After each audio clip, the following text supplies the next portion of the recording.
today's final tutorial video, we will look at path planning. So the decision on which path planner to take depends on the format that we store our data in our map. There's two common approaches to path planning. It's a branch and bounds search and the distance transform propagation algorithm. So we'll look at both of these. Once we've decided on our path using one of these two methods, we can then optimize the path using some post-processing. So again, we'll discuss that in this video. So the branch and bound search is suitable where we have space corridors to move along.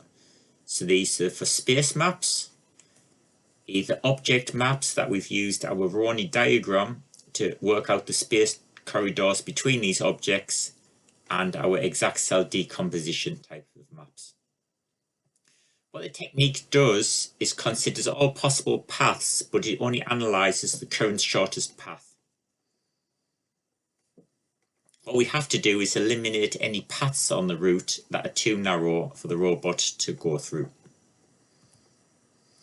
So this is the algorithm. So I'll quickly discuss the algorithm and then we'll work through an example.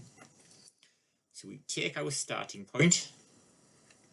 We then look at all the options where to move from here. So we look at all available nodes to move to. Considering all them paths, possible paths, we then put them in ascending order. So the shortest path goes at the top of the list. If there's more than one route to any one of these nodes, then we just keep the shortest or the cheapest option to that node.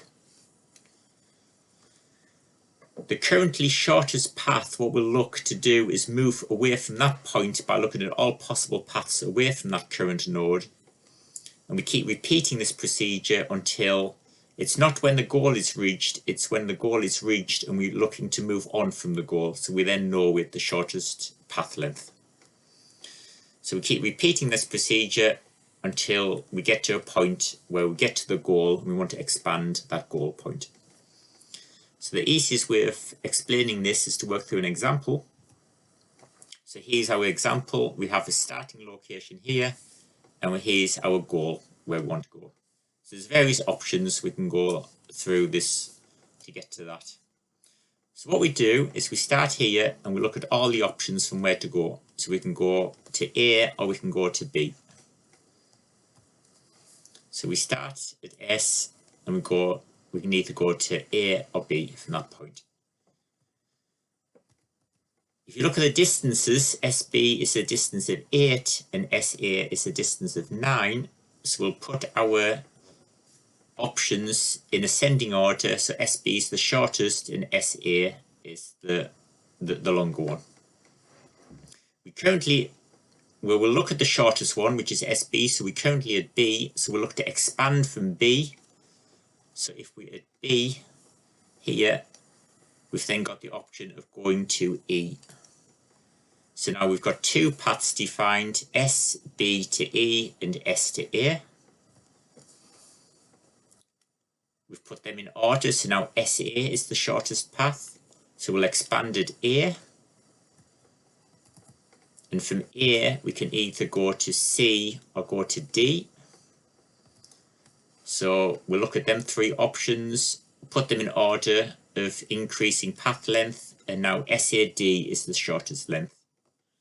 So we get to D, expand D, we get this choice of paths, again take the shortest, expand the shortest one, and we eventually, as we work through this, we get to a point where we've reached the goal. We're looking to expand the goal. And if we're looking to expand the goal, that means that is the shortest path at that point to that goal position.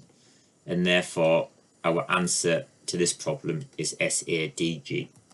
So our shortest path is there, to there, to there, to there. Now, in this case, it looks a fairly simple scenario. We could have worked out all different options and then worked out which is the shortest. But if you think about a car driving around the UK, and you say you want to go from Newcastle to Manchester, there's a lot of options for roads. So you kind of consider all possible scenarios. you have to have some algorithm to try and work out what is the best route there. And this is the most optimized way of doing it, is you just continually consider the shortest version and expand the shortest version until you get to the goal. So that is the branch and bound search. You can actually do the same for object-based maps. So if you have your map stored as a series of corners or vertices of objects, what you can do is use that to plan a path. But what you've got to remember is a robot cannot get too close to an object because it'll crash into it. So what you need to do is take the object and expand it. So we've got our object here, we've got a circular robot. So if we expand all our objects by the radius of the robot, we get an enlarged robot, but our reference point of the robot here means it can go onto this expanded perimeter, and it means the robot will not crash into the robot, will not crash into the object. So once we've expanded our objects to take account of this potential collision, we can then use all these corners of the object or vertices as location points where the robot can move.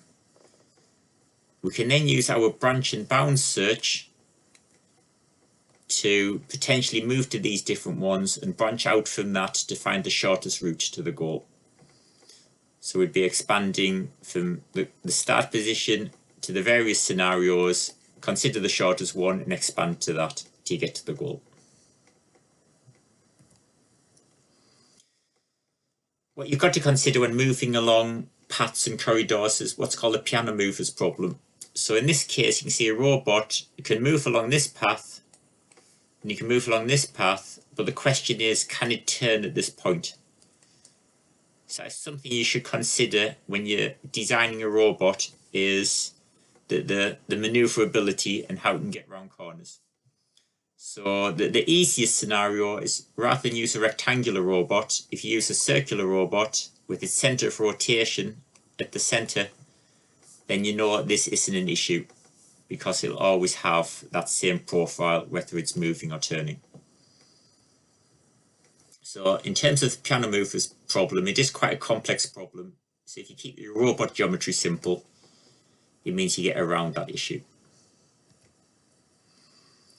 The other type of algorithm is the distance transform propagation algorithm, and that is suitable for your composite space map. So this is where we had a map as grid squares, and either a grid square was a space or an object. Similar to our image processing, what we need to do is define connectivity between squares on our composite space map.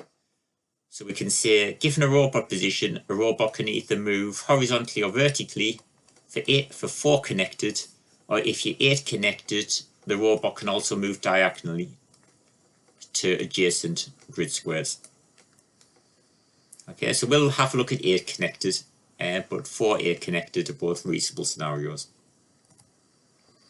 So what we do with the distance transform propagation algorithm is we take our composite space map, we've got our objects and then defined which grid squares are either object or non-homogeneous, in which case we have to define it as an object. So this is our red squares, and then our white squares are our space. What we can also do is we can regard the robot as a point, and then what we do is we expand our objects by the radius of the robot.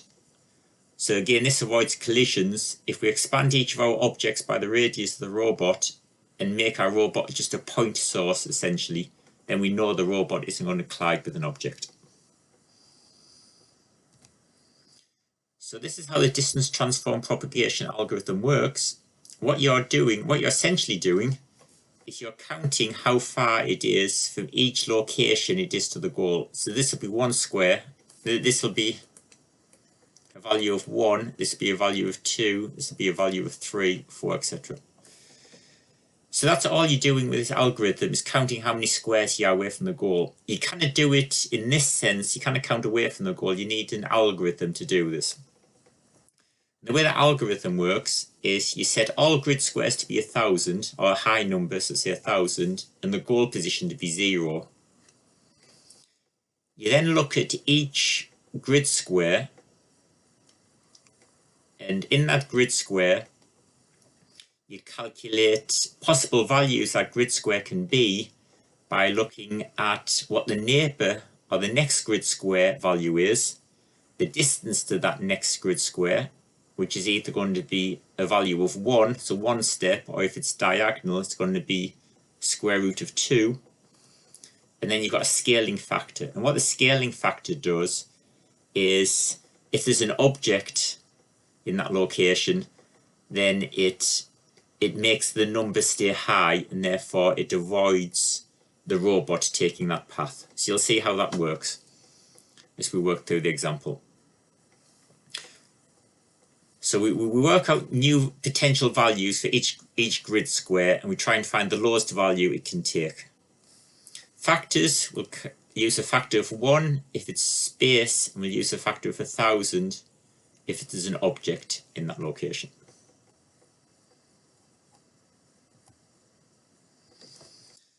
So in terms of how far each point is away, what we do is we have our matrix of values, and we scan through the matrix, and when we scan through in one direction, we consider values that are sort of lagging how we're scanning.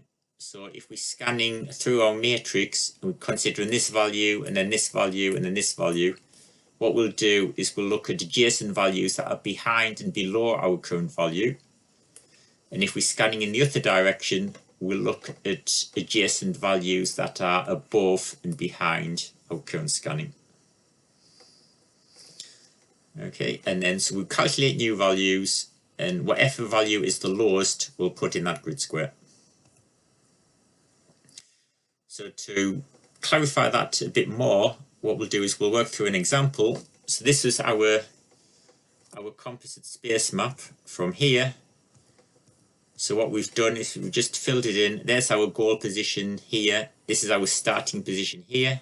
Doesn't really matter where the starting position is until the end, but this is ultimately going to be our starting position. These are our objects, our black. We've put an object around the outside, so we just basically built a wall around the outside of our environment.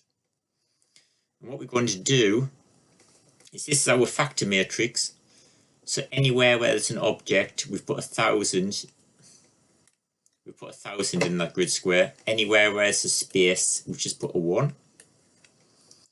We've also initialized our distance matrix, where our goal position is a 0 and every other position is classed as 1,000. So what we do is we start down here at this point, and we say that is 1,000. It's currently 1,000. We've got a factor in there, or if you look at our factor matrix, our factor for this square is 1. So we've got a factor of 1 for that square. So we'll say factor of 1 for that square. Its current value is 1,000. If we look at this value behind, that is 1,000, and it's a distance of 1 away. So that would be 1,001. This value is 1,000, and it's a distance of root 2 away, so that is 1.4. So that is a distance of 1.4. So this grid square here is 1,001.4. This one is 1 step away, so that is 1,001, and this one here is 1,001.4 away. So we can times each of these by our factor, so it's just 1 in this case, and what we want to do is pick the lowest value out of all these. So the lowest value out of all these is going to be 1,000. So it started as 1,000, and we keep 1,000 there. So no change there. if we consider something up closer to the goal position, so if you imagine these were 1,000 here, so you consider this location here, then this is 1,000, so it's a factor of 1 again. So a factor equals 1. We're starting off at 1,000. This grid square is 1,000 plus 1. This grid square is 1,000 plus 1.4. This grid square is 0 plus 1. And this is 1,000 plus 1.4. So considering these 5 numbers, in this case the lowest number is 1. So 1 multiplied by our factor 1. So we can replace this 1,000 in here with the value of 1. We can do similar here. So it's 1,000, or it's 1 plus 1. It's 0 plus 1.4, or it's 1,000 plus 1. Again, take the lowest number. So what we do is we work through our matrix and keep calculating new numbers. We find that the values get updated. So now you can see through this first pass, as we're scanning through our matrix this way, we're scanning line at a time this way, these values getting updated, and these are telling us the distance these points are away from our goal. Once we get to the end point up here, what we then do is scan the other way, and we go back in this direction, one line at a time. And what that gives us is then updating more values in our grid. Anywhere where there's an object, this will have a factor of 1,000, so these values stay at 1,000, so you can see these values stay high. So the robot's going to avoid these, and it's going to use these low values. So we've got our goal at 0 distance. Every other grid square is marked by effectively how many steps it is going to be to get to that goal. So if we want to start here, our starting location, what we need to do is find the lowest values to the next square. So the lowest value is 16.6, 15.2, 13.8. So we move in this direction, 12.4, 11, 10, 9, 7, there. So if we follow the lowest values each time, or the steepest gradient, it'll eventually lead us to our goal position. So effectively what we've done is we've created this surface where our goal's the lowest point here, and then wherever our starting position is, it's effectively just like a marble rolling down the hill to get to the goal. And that is the distance transform propagation algorithm.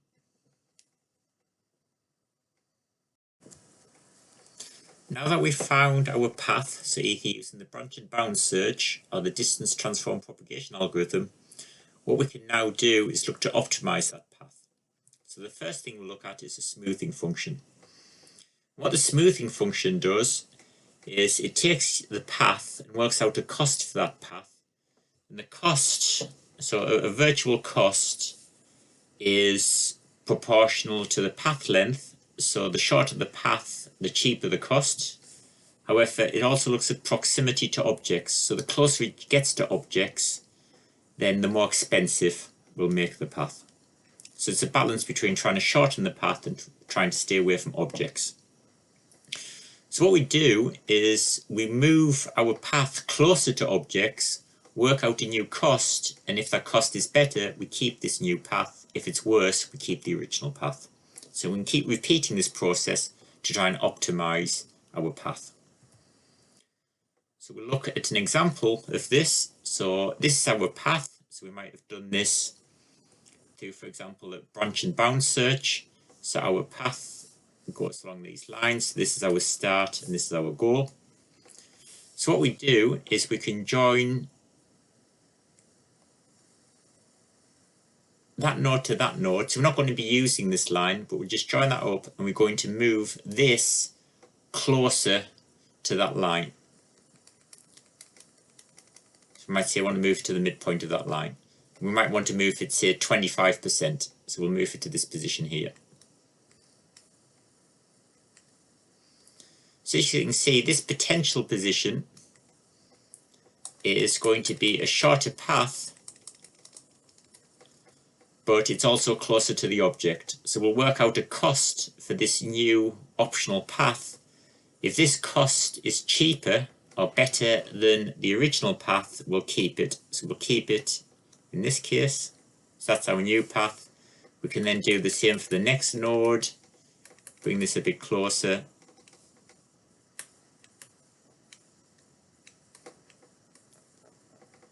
And then we can connect our path potentially to here. So again, it's a bit of a shorter path, closer to the object, but a shorter path, so we can work out the costs, and if that's a better option, we can move our path closer. At some point, we'll move it too close to the object that it'll either collide, or it'll be so close it becomes expensive in terms of what we've calculated as a cost value for that path, in which case we return to the path previous to that. But if we keep repeating these steps, what we'll find is our updated path becomes a smoother version of the original one, a more optimized path. So that's our smoothing function. So the next thing I'll look at is motion control. And here's our robot starting position. And this is our goal position. We want the robot to move from here to here. And we've got two options to do that. We can either do it open loop. And when we say open loop, we program the robot to just move there prior to it actually starting to move. So in that case, we might move it to here, we might move it to here, and we might move it to here. So it's a bit of a jerky path. It also doesn't take account of any environmental changes. So for example, if somebody walks in front of the robot, what happens? Does it have to stop? Does it change its path, etc.? So open loop's one option, but it's a fairly basic approach to getting from A to B. We can look at a bit more intelligent control, and there's various options to do that. So in terms of the speed the robot is moving at, rather than just having it going at constant speed, what we can do is put some kind of controller in there. So in this case, we've got a proportional controller. We're saying the velocity of the robot depends on the distance to the goal and also some kind of gain term. And the angular velocity, so how fast the robot turns, depends on its starting orientation and what orientation it needs at the end. So rather than just having it open loop and saying move, turn, we can put a bit more subtle proportional control in. And if we run that, provided you have suitable gain terms, then what you find is rather than the robot here turning, moving, turning, what you have is a nice smooth motion of the robot to follow its path. So that's looking at closed loop control of the actual trajectory once it's moving. And what it's doing is using its sensor values, so how far it's away from the goal, and the orientation to update its velocity, its translational velocity, and its angular velocity accordingly. The last method I want to discuss is the potential field method. And what the potential field method does is essentially has attraction and repulsion vectors to sort of guide the robot in where it needs to go. So the direction the robot needs to go in terms of direction and speed is given by a vector. So this is the vector or the direction the robot needs to move in. And this vector is determined by where it wants to go. So it's looking at a vector pointing towards the goal, or as far as possible along the path as it can go, with some gain term in that, some weighting term. So this attracts the robot along this path, but we also have a set of vectors which are repulsion vectors, and they push the robot away from any obstacles.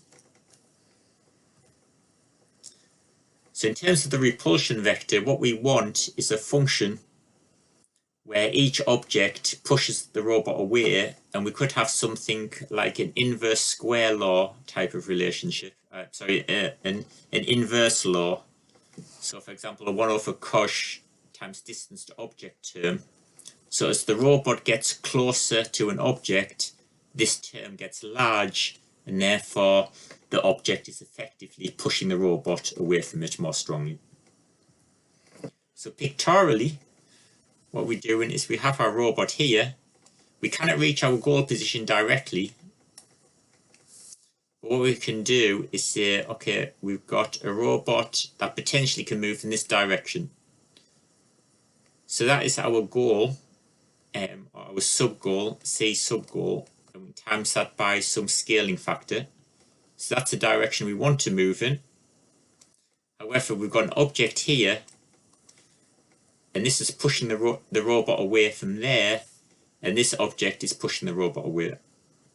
Now this will be quite a small force here, effectively, because it's a long distance. This will be a larger force because it is closer. So what we have is these different vectors acting on the robot. So we've got this vector attracting the robot along the path, and these objects pushing it away.